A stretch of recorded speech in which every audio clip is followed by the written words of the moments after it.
Maka semua orang percaya cakap Ansel Benjamin Keith. Kita takut nak makan telur. Betul. Seminggu hanya 2 biji sahaja. Daging. Kita takut nak ambil minyak kelapa. Betul. Pokok kelapa semua kena tebang. Okey, kita tak makan susu. Kita tak makan daging. Lagi-lagi daging yang ada lemak tu kan, yang tulang ke apa kan. Jadi bila benda tu dah berlaku bertahun-tahun, didapati sakit jantung makin hari makin meningkat.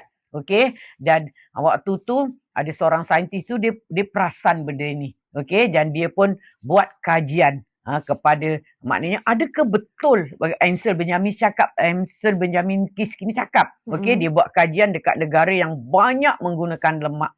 Okey, negara itu adalah negara kutub. Dia buat kajian dekat negara kutub. Okey, dan didapati orang-orang yang ambil banyak lemak haiwan ini tidak pun dapat sakit jantung.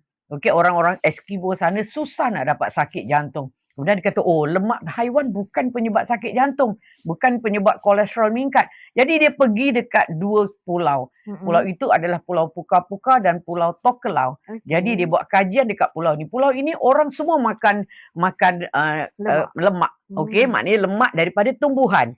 Maknanya dia makan minyak kelapa, dia makan santan. Sama macam tok nenek moyang dulu, kita dulu. Okey, tok nenek moyang kita semua dibuat daripada santan kelapa. Dia masak nasi lemak, dia masak sayur, dia letak santan, dia masak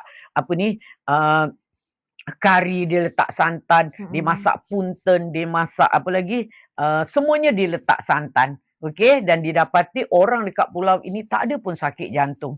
Maknanya tok nenek moyang kita dulu pun tak ada sakit jantung.